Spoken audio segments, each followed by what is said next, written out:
제가 목사가 된 다음에는 여기저기서 초청을 많이 받습니다. 대부분 잔치에 초대받는 것보다도 병원이나 장례식장으로 주로 초대를 많이 받습니다. 어떤 분은 아직까지 구원받지 못한 분에게 복음을 전해달라 그렇게 초청하는 분도 있고, 또 어떤 분은 성경을 좀 배우기 원하는 분이 있는데 와서 성경 공부를 인도해 줄 수 있겠느냐 그렇게 초청하는 경우도 있고, 또 장례식 때 초청해서 남아있는 유족들에게라도 복음을 전해줬으면 좋겠다 그런 부탁을 종종 받곤 합니다. 종종 죽음을 앞둔 분들을 대상으로 복음을 전하게 되는 경우가 있습니다. 자기 친척 가운데 혹은 자기 가족 가운데 누가 지금 중환자실에 있는데 언제 의식이 회복될지 모른다, 혹은 의사 선생님이 열을 넘기기 힘들다고 했다, 마지막 죽기 전에라도 제발 복음의 말씀을 한번 들어보고 마지막 선택의 기회에 영원한 멸망이 아니라 영원한 생명을 선택할 수 있도록 도와달라는 요청을 받곤 합니다. 그래서 병상에 누워 계신 분들에게 복음을 전하면 일반인들에 비해서 말씀을 잘 듣습니다. 거의 대부분 자기의 연약함을 인정하고 곧 닥쳐올 죽음 앞에서 사람들은 겸손해질 수밖에 없습니다. 그래서 죽음을 앞두고 극적으로 복음을 듣고 구원을 받은 분들이 있습니다. 그때가 되면 참 얼마나 감사한지 모릅니다. 그 가족들도 감사하고 구원받은 당사자는 물론이고 복음 전하는 그 당사자가 눈물이 날 정도입니다. 살았다. 이제 최소한 지옥 형벌은 면하고 천국에 갈 수 있다는 그런 생각 때문에 참 감사가 됩니다. 물론 안타깝게도 마지막까지 복음을 거절하고 예수님을 안 믿는 분도 더러 있습니다.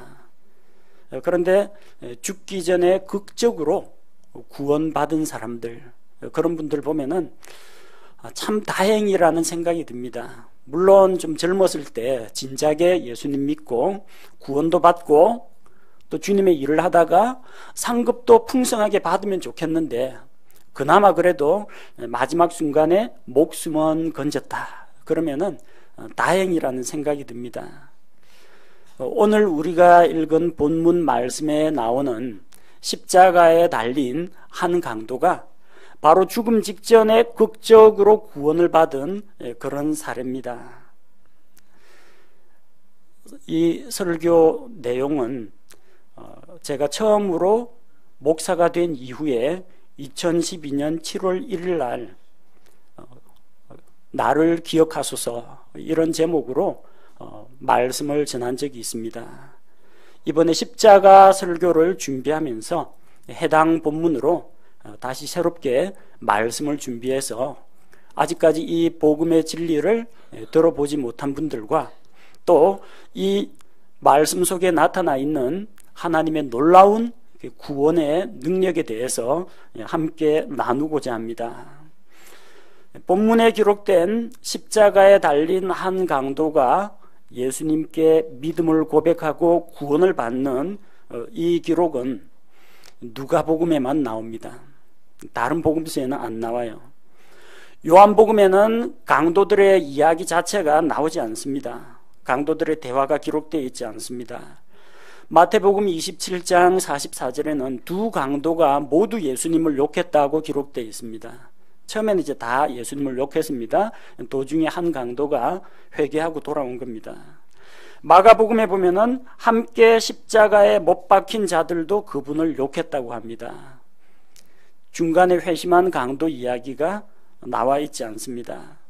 근데 우리가 읽은 누가복음 말씀을 보니까 한 강도는 그분을 욕하고 다른 하나는 그 강도를 오히려 꾸짖는 대목이 나옵니다. 복음서마다 이렇게 내용이 약간씩 차이가 있는 이유는 복음서의 기록자가 각기 다르기 때문입니다. 또 기록한 목적과 이 복음서를 읽게 될 수신자들이 다르기 때문입니다. 서로 모순되는 내용은 아닙니다. 어떤 복음서 기자는 이쪽 부분을 특별히 강조해서 기록을 하고 어떤 복음서 기록자는 그 내용을 기록하지 않았을 뿐입니다. 다 하나님의 말씀입니다.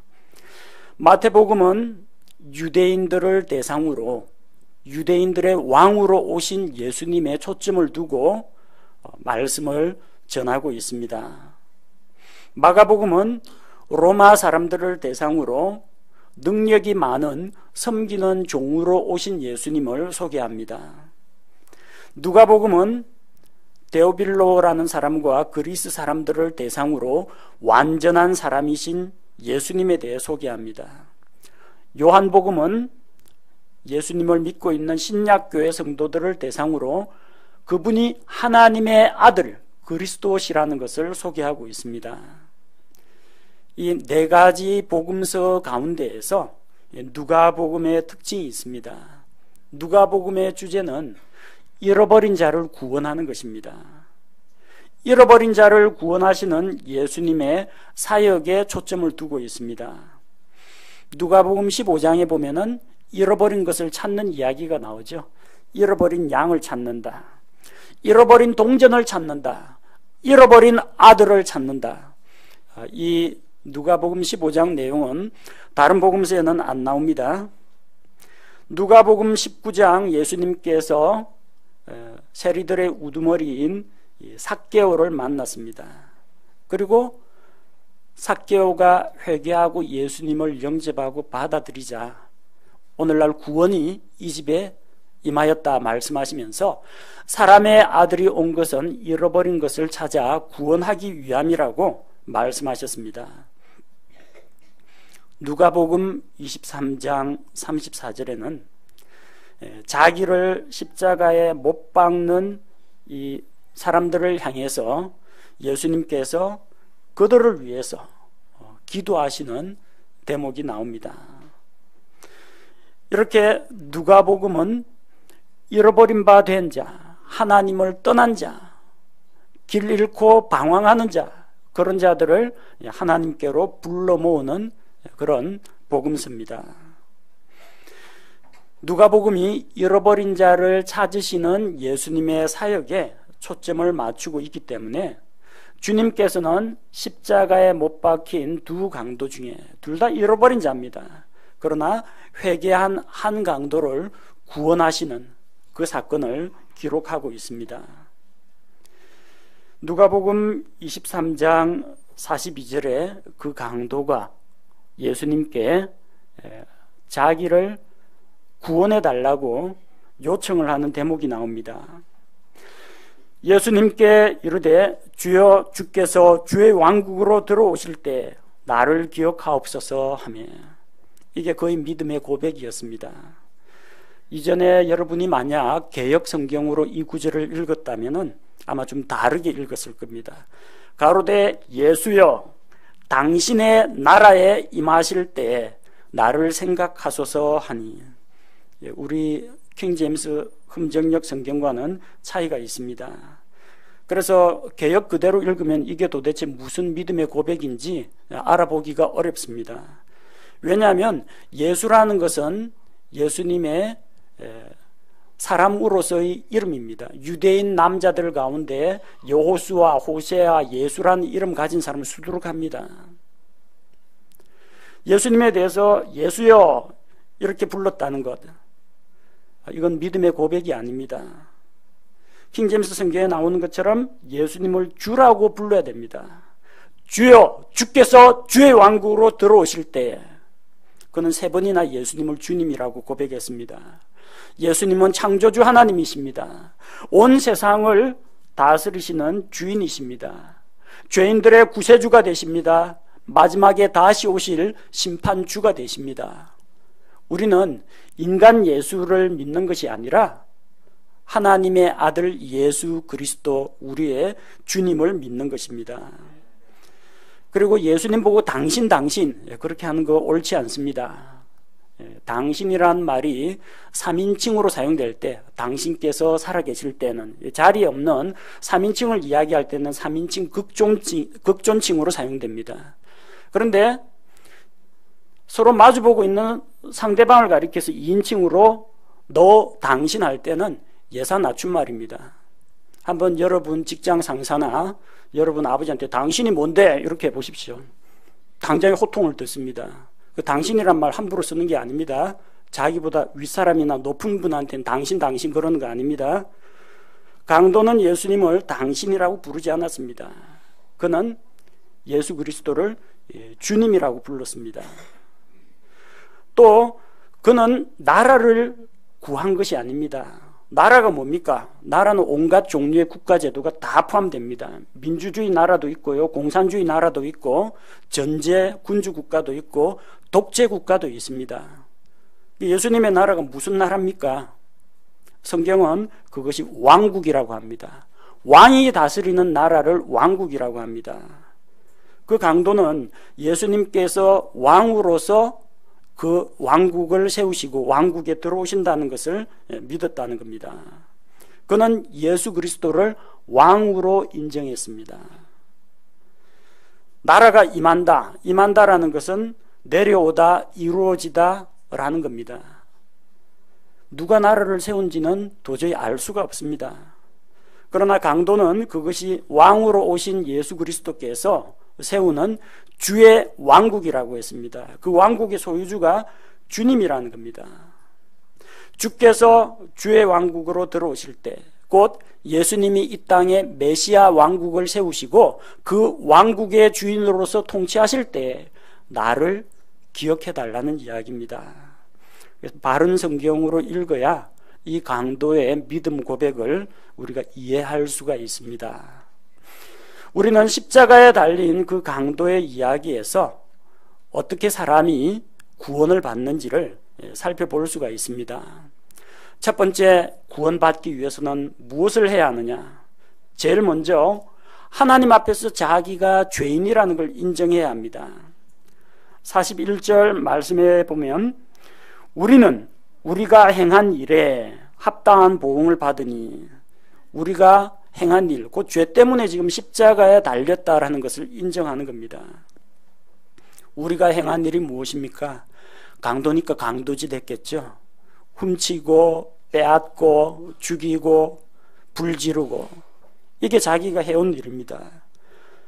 그게 죄라는 것을 인정을 해야 합니다. 그 강도는 자기가 저지른 바로 그 죄 때문에 정죄를 받는다는 것을 믿었습니다. 옆에 있는 다른 강도는 어떻습니까? 40절에 다른 강도는 동일한 정죄를 받고서도 하나님을 두려워하지 않았다고 합니다. 죄인임을 고백하고 하나님을 두려워할 때 구원을 받을 수가 있습니다. 자기가 죄인이라는 걸 인정 안 하면, 나 죄 없다, 잘못한 거 없다 하면은 죄 용서가 필요 없습니다. 자기가 죄인이 아니라고 하는데 죄로부터의 구원이나 구원자가 왜 필요하겠습니까?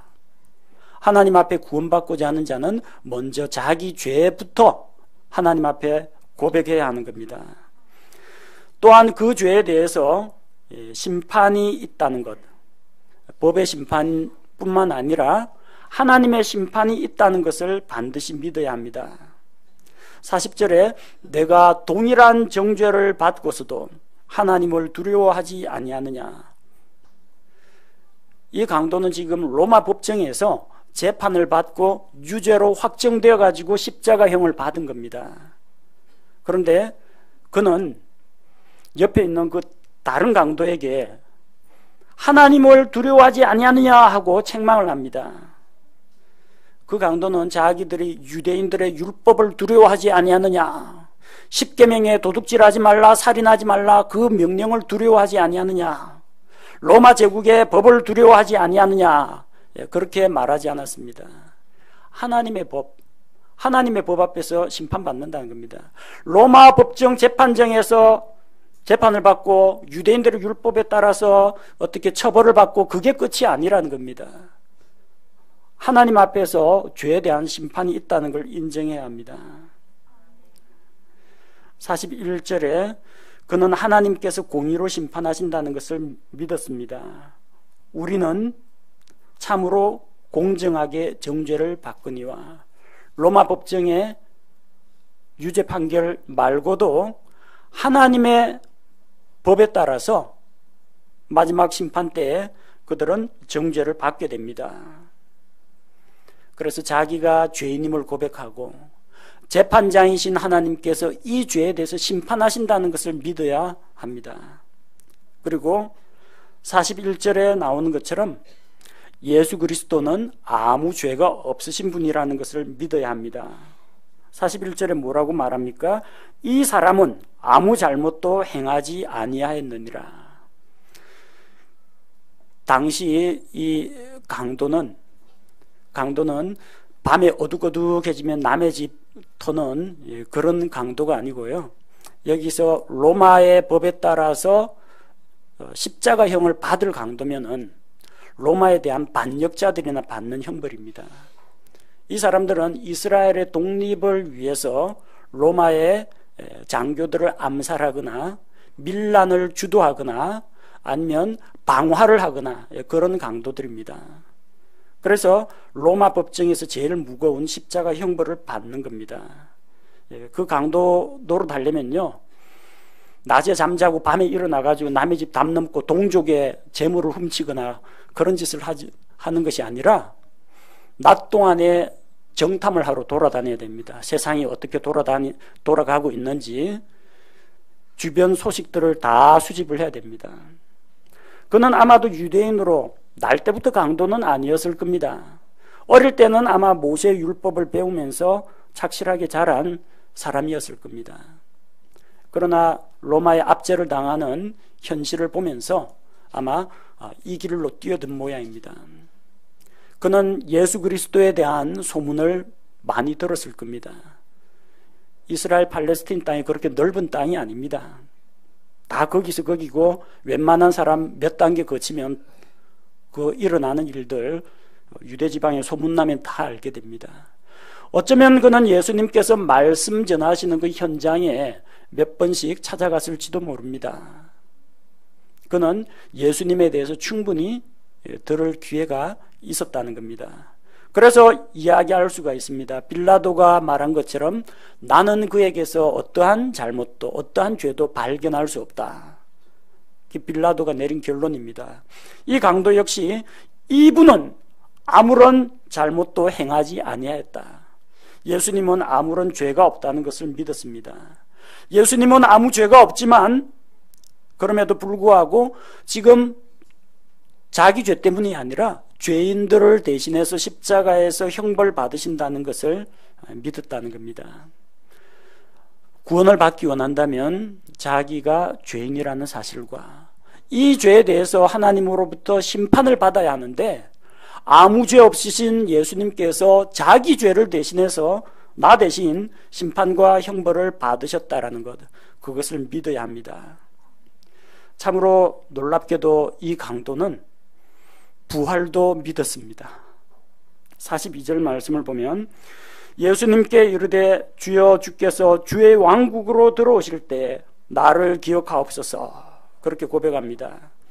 만약 지금 십자가에서 사형을 당해가지고 죽는 걸로 내 인생이 완전히 끝난다, 더 이상 다음 세계가 없다라고 생각한다면은 구태여 주님께 부탁할 필요가 없습니다. 사람의 육신의 생명이 끝나는 것으로 모든 것이 끝난다면 아마 체념했을 겁니다. 죽고 나서 소멸되어서 아무런 고통도 기억도 남지 않게 된다면 죽음을 두려워할 이유도 없고 죽은 다음에 심판을 두려워할 이유도 없고 구원자를 필요로 할 필요도 없습니다. 그는 육체의 죽음이 끝이 아니라는 것을 알고 있었습니다. 그 이후에는 무서운 심판과 지옥의 형벌이 있다는 사실을 믿었습니다. 그래서 그는 죽음 이후에 내가 지금 이 십자가에서 내려가는 게 중요한 게 아닙니다. 나의 미래를 주님께 맡깁니다. 주여 나를 기억하옵소서, 그렇게 고백했던 것입니다. 범죄자 중에 예수님을 믿지 않는 그 강도는 죽음 이후의 세계를 주께 부탁하지 않았습니다. 그는 현실 세계를 부탁했습니다. 39절에 내가 만일 그리스도이거든 내 자신과 우리를 구원하라. 우리 셋 다 십자가에서 내려가자. 그 이야기입니다. 천국에 대해서 소망이 없는 자, 지옥을 두려워하지 않는 자는 오로지 현실에만 매달립니다. 그래서 당장 낙원이 중요한 게 아니라 십자가에 못 박힌 것에서 풀려나가지고 자유의 몸이 되는 걸 원합니다. 그러나 그 구원받은 강도는 십자가에서 지금 내려가는 게 중요한 게 아닙니다. 죄 용서 받고 구원받아서 나중에 죽음 이후에 낙원에 들어가는 게 더 중요했던 겁니다. 그는 죽음 이후에 다른 세계가 있다는 것을 알고 있었습니다. 그래서 자기 미래를 주님께 부탁합니다. 주님, 나를 기억하옵소서. 그는 주님께서 이 땅 위에 주님의 왕국, 메시아 왕국을 세운다는 사실을 믿었습니다. 주여, 주께서 주의 왕국으로 들어오실 때, 주의 왕국으로 들어오실 때 주께서 세우시는 그 왕국에 왕이 있으면은 왕국이 세워집니다. 왕만 있으면 됩니까? 왕국에 백성들이 있어야죠. 왕은 주권을 가지고 있습니다. 왕의 땅도 있습니다. 온 땅을 통치하실 겁니다. 왕국에 들어갈 백성이 있을 거 아닙니까? 마지막 날에 메시아 왕국이 땅 위에 세워지고 예수님을 믿고 구원받은 자, 예수 그리스도를 왕으로 모신 그 백성들은 다 그 왕국에 들어갑니다. 자기도 그 왕국에 들어가게 해달라는 겁니다. 그는 놀랍게도 오늘날 수많은 그리스도인들이 믿지 않는 메시아 왕국, 천년왕국을 지금 믿고 있다는 겁니다. 천년왕국 들어갈 때에는 죽은 자들은 몸이 부활해서 들어갑니다. 환난기 때 환난을 피하고 도망가고 숨고 한 자들은 살아있는 육신을 입고 들어갑니다. 그런데 지금 십자가에서 숨이 넘어갑니다. 죽습니다. 시체가 들짐승의 밥이 되고 까마귀에게 쪼이고 흙으로 돌아간다 할지라도 그는 부활이 있다는 것을 믿었습니다. 주께서 왕국을 세우시면 그 왕국에 들어가는 사람들이 있습니다. 그게 뭐 공중에 둥둥 떠다니는 유령 같은 존재가 아니고요. 이 땅에서 살아가는 진짜 사람들이 있다라는 겁니다. 그는 십자가에서 지금 죽어가고 있는데 언제일지 모르지만 나중에 주님께서 오시면 왕국에 들어가겠다는 겁니다. 어떻게 들어갑니까? 부활을 해야 들어가는 겁니다.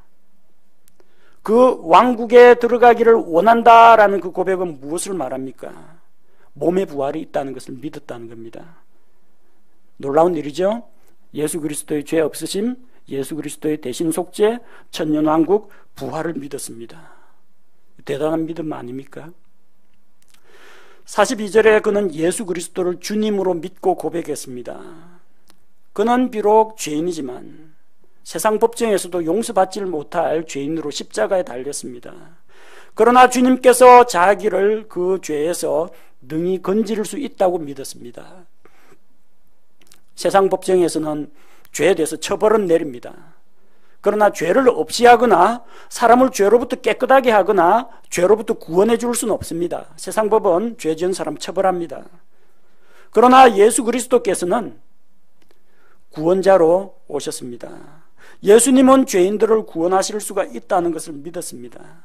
그래서 구원자이신 예수 그리스도께 온 세상의 구원자이신 주님, 나도 좀 구원해 주십시오. 나를 구원해 주십시오. 나를 기억하옵소서 고백한 겁니다. 그가 왜 3번이나 예수님을 주님이라고 불렀겠습니까? 주여, 주께서 주의 왕국으로 주여 삼창하라는 이야기 아닙니다. 예수 그리스도는 나의 주님이시라는 겁니다. 예수님이 나의 구원자 주님이시라는 겁니다. 나를 죄로부터, 심판으로부터, 지옥의 형벌로부터 건져주실 이는 지금 죄인들을 대신해 십자가에 달리신 예수 그리스도 이외에는 없다는 겁니다. 주님의 이름을 불렀습니다. 사도행전 2장 21절에 누구든지 주의 이름을 부르는 자는 구원을 받으리라. 그는 예수 그리스도를 주님으로 믿고 고백함으로써 구원을 받았습니다. 그는 예수님 앞에 아무것도 자랑할 것도 내세울 만한 공로도 없었습니다. 그냥 조건 없이 그냥 예수님만 주님으로 붙잡고 믿었던 겁니다. 나는 혈통상 아브라함의 자손입니다. 지금 그게 소용이 없습니다. 나는 유대인 가정에서 태어났습니다. 그게 아무 소용이 없습니다. 생각해 보니까 착한 일 한 것도 몇 번 있는 것 같습니다. 그것도 소용이 없습니다. 자기가 제 아무리 바르게 살고 택한 민족 이스라엘 백성이라고 할지라도 한 가지 죄만 있어도 죄인입니다. 우리나라 법에서 전과 몇 범이 돼야 죄인입니까? 하나만 있어도 죄인이 되는 겁니다. 하나님의 그 수많은 명령들 가운데 하나만 어긋나도, 마음속에 죄악된 생각을 품어도 그게 죄인입니다. 예수님 앞에 자랑할 것은 아무것도 없었습니다. 그래서 이런 자랑할 것 없는 사람들이 쉽게 주님을 받아들일 수 있습니다. 나름대로 나는 착하다, 나는 법 없이도 산다, 나는 다른 사람을 위해서 선행을 베풀고 구제를 열심히 한다, 이런 자기의가 가득 있는 사람은 오히려 주님을 받아들이기가 더 힘듭니다. 내가 하나님 앞에서 아무것도 아니고 하나님 앞에서 부끄럽고 더러운 죄인이라는 거, 이것에 대해서 인정하면 인정할수록 나로서는 할 수 없으니 구원자이신 주님께만 매달릴 수밖에 없는 것입니다. 그래서 그는 마지막 숨 넘어가면서 주님께 손 내밀고 주님을 불렀습니다. 나를 기억하옵소서. 그러자 정말 놀라운 일이 일어났습니다. 43절에 보니까 예수님께서 그에게 이르시되 진실로 내가 내게 이르노니 오늘 내가 나와 함께 낙원에 있으리라 하시니라. 주님께서 그에게 낙원을 약속하셨습니다. 예수님께서 아무런 조건을 달지 않았습니다. 그의 믿음 고백 그것만 받았습니다. 그래, 내가 나를 주님으로 인정하느냐? 그러면 지금 당장 킹 제임스 성경을 사서 읽어라. 그렇게 하지 않았습니다. 내가 나를 믿느냐? 그러면 침례교회 나가거라. 그러지 않았습니다. 내가 나를 믿느냐? 그러면 11조하고 새벽기도에 열심히 다니거라. 착한 일 열심히 하거라. 앞으로 인생 똑바로 살아라.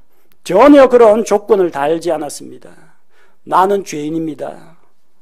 사람들의 죄를 대신해서 죽으시는 주님, 나의 구원자가 되어 주십시오. 주님 주의 왕국에 들어가실 때 저도 좀 기억해 주십시오. 단순한 그의 믿음의 고백, 그것을 듣고 즉시로 주님께서 낙원을 약속하셨습니다. 한 1, 2년 뒤에 좀 생각해 보자. 믿음이 자랄 때까지 두고 보자. 침례는 받았느냐? 그런 거 따지지 않았습니다. 그 자리에서 바로 낙원을 약속하셨습니다. 그래서 예수님께서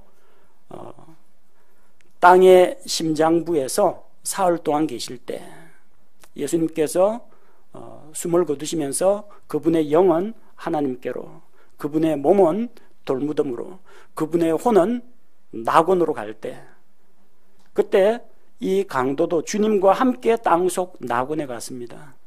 예수님이 저 지옥 형벌 받으러 저 지옥 불구덩이 속에 들어간 거 아닙니다.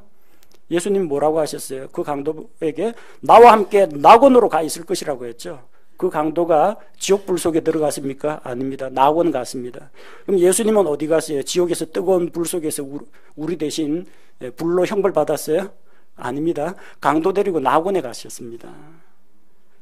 그리고 예수님께서 땅속 낙원에 있는 성도들을 하늘의 낙원으로 옮기실 때 이 강도도 같이 옮겨졌습니다.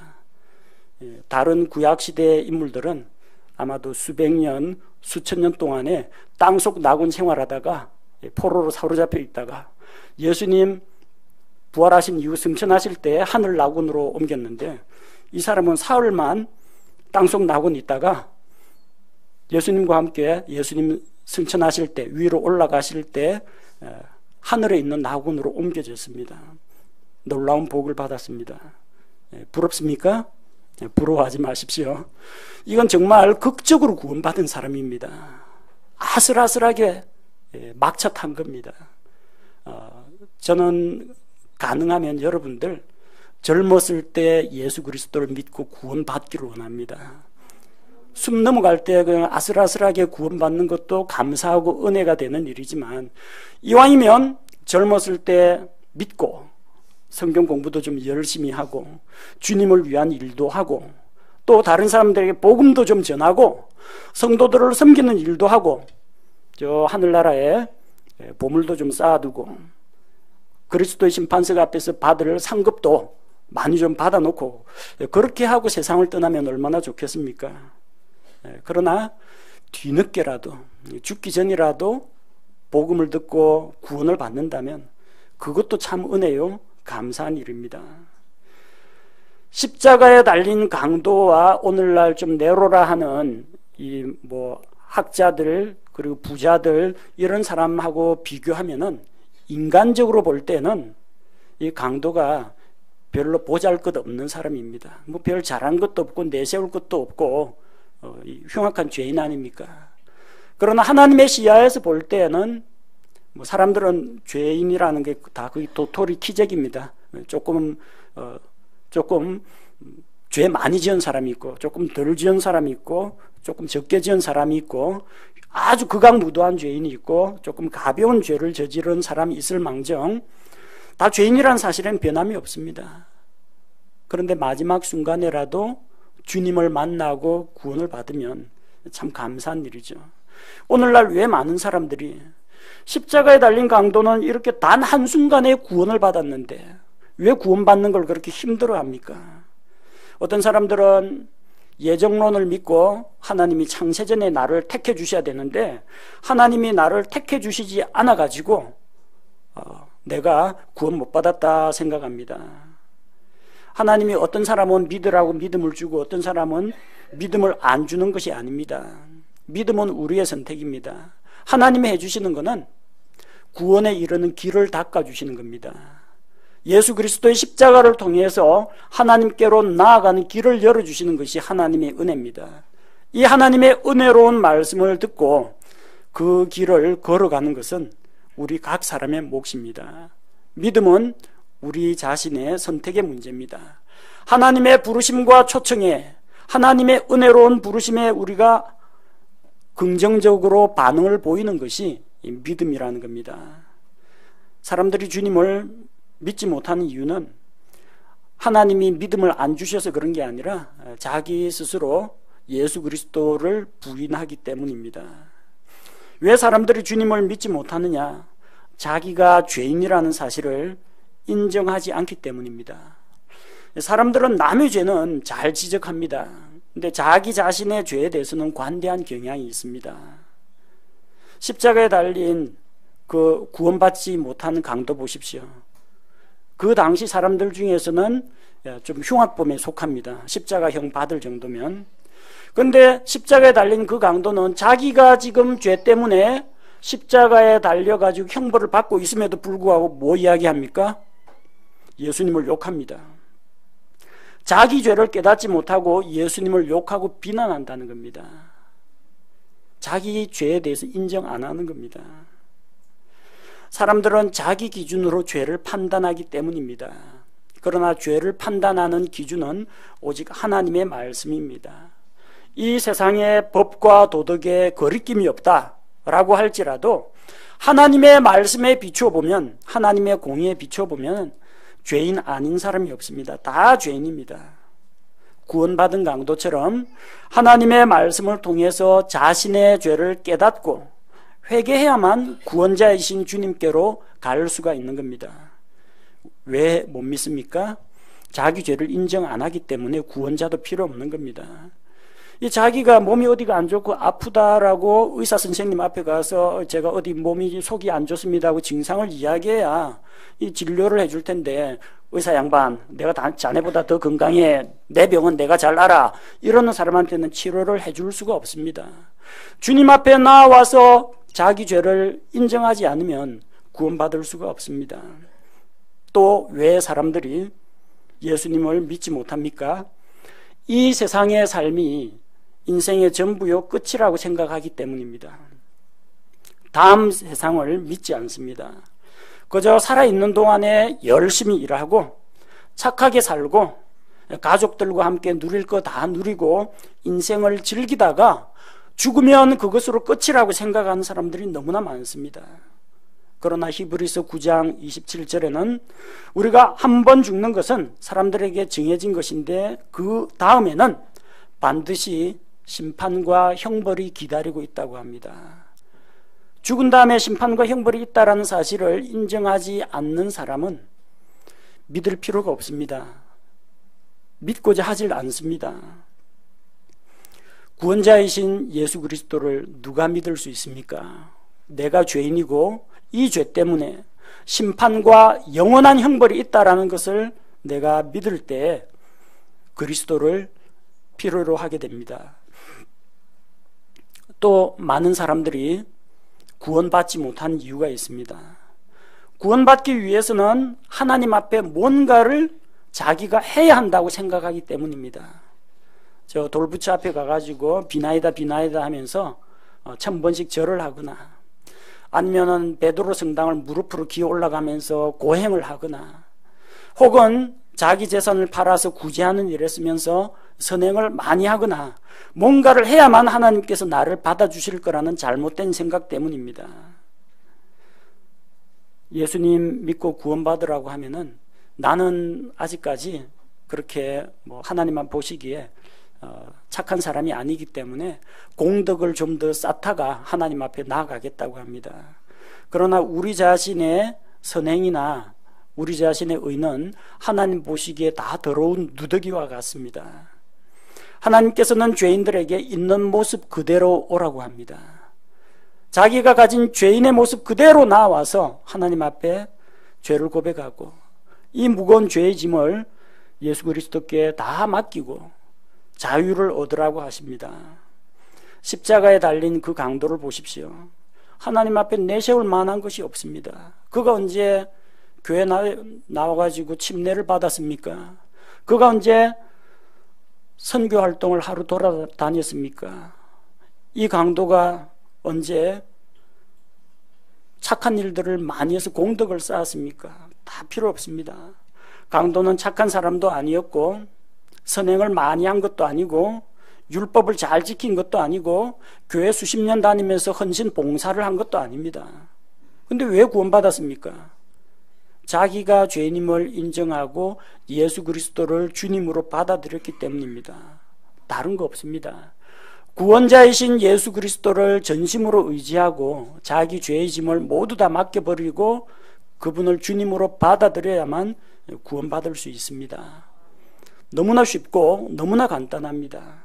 불과 몇 절 안 되는 요 성경 구절 보면 불과 얼마 안 되는 짧은 시간에 이 강도는 죽음 직전에 구원을 받았습니다. 구원받기를 원하는 분이 있다면 십자가에 달린 이 회개한 강도처럼 되어야 합니다. 먼저 자기가 하나님 앞에 죄인임을 고백하고 회개해야 합니다.